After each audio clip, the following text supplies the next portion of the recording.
बड़ी खबर कोरोना से जुड़ी हुई। देश में कोरोना की दूसरी लहर खत्म हो चुकी है, लेकिन नई लहर का खतरा अभी टला नहीं है, क्योंकि पूरी दुनिया में तबाही मचाने वाले कोरोना के डेल्टा प्लस वेरिएंट के मामले में भारत में भी अब इसके मामले सामने आने लगे हैं। न्यूज 18 के रवि सिंह के मुताबिक सरकारी एजेंसियों ने डेल्टा प्लस वेरिएंट के मामले भारत के 2 राज्यों से मिलने की पुष्टि भी कर दी है।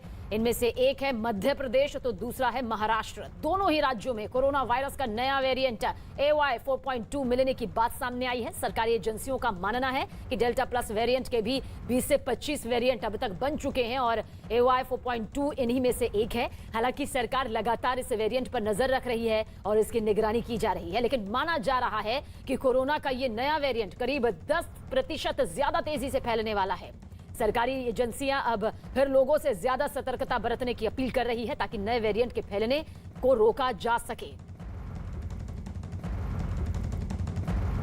भारत ने 100 करोड़ वैक्सीनेशन का आंकड़ा पार कर लिया है, लेकिन भारत के सामने अब क्या चुनौतियां हैं, आने वाले दिनों में क्या दिक्कतें और क्या परेशानी बढ़ने जा रही है, इन तमाम मुद्दों पर हम बातचीत करने के लिए हमारे साथ में हैं डॉक्टर सुनीला गर्ग।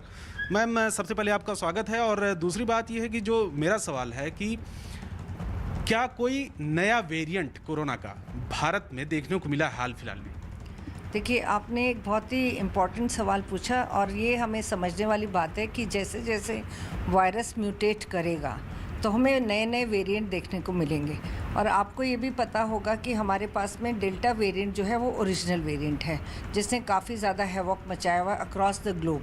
जितने भी हम केसेस देखते हैं वो डेल्टा के देखते हैं या उनकी म्यूटेशंस के देखते हैं। अभी हाल फिलहाल में मतलब अगर हम कहें अप्रैल से लेके आगे अगर हम चलें तो AY.4 एक वेरिएंट था, जिसको कि हम वेरिएंट अंडर इन्वेस्टिगेशन बोलते हैं, और दूसरा हमारे पास में AY 4.8 था, जिसको कि बेसिकली हम again this is variant under investigation. So basically आपने ये ख्याल रखना है कि ये वेरिएंट जो है पर्टिकुलरली अगर हम कंट्रीज़ की बात करें, जैसे कि रशिया की बात करें या हम UK की बात करें या हम इज़राइल की बात करें, वहाँ पे सब्सटेंशियल नंबर ऑफ़ केसेस जो है इस वेरिएंट के आए हैं करके। तो हमें बेसिकली ये समझना है कि ज़्यादा से ज़्यादा वैक्सीनेशन की तो ज़रूरत है ही है, परंतु कोविड अप्रोप्रिएट बिहेवियर की बहुत ज़्यादा ज़रूरत है।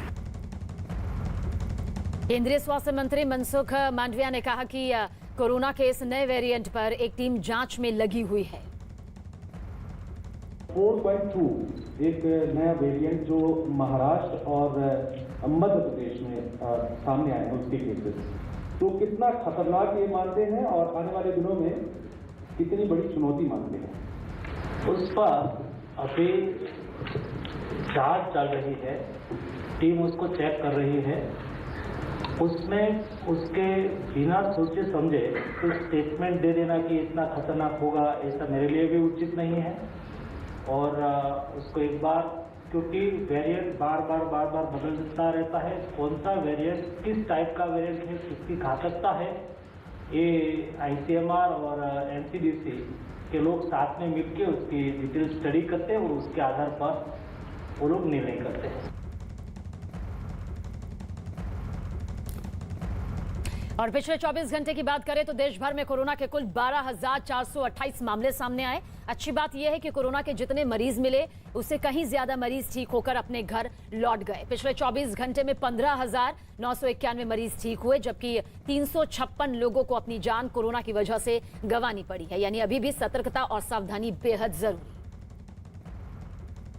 तो देश भर में कोरोना के मामले देखिए आपको बता रहे हैं, पिछले 24 घंटे का जिक्र करें तो 15,991 मरीज ठीक हुए हैं। वहीं पर 24 घंटे में हम आपको बता रहे हैं किस तरह से 5 राज्यों के कोरोना केस का जिक्र अगर यहां पर हम करें तो पिछले 24 घंटे में 6,664 जो मरीज सामने आए हैं।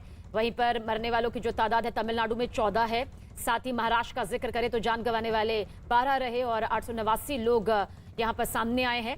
पश्चिम बंगाल का जिक्र करें तो 11 लोगों को अपनी जान गंवानी पड़ी है। 800 से ज्यादा केस आए हैं। कर्नाटक का जिक्र करें तो 10 लोगों की मौत हुई है। 200 से ज्यादा मामले यहां पर सामने आए हैं। केरल का जिक्र करें तो 6,664 मामले सामने आए हैं और 53 लोगों की जान गई है। वहीं 5 देश सबसे ज्यादा केस आपको बता रहे हैं। रूस का जिक्र करें तो देखिए किस तरह से मामले यहां पर दिखाई देते हैं। अमेरिका में 31,000 से ज्यादा मरीज है। 297 लोगों की मौत हुई है। हिंदुस्तान का जिक्र करें तो 12,428 नए केस सामने आए हैं। वहीं ईरान का जिक्र करें तो 7,516 मरीज सामने आए। 140 लोगों ने अपनी जान गंवाई। ब्राजील में 5,797 लोग और मौत का आंकड़ा 122 यहां पर पहुंचा हुआ है।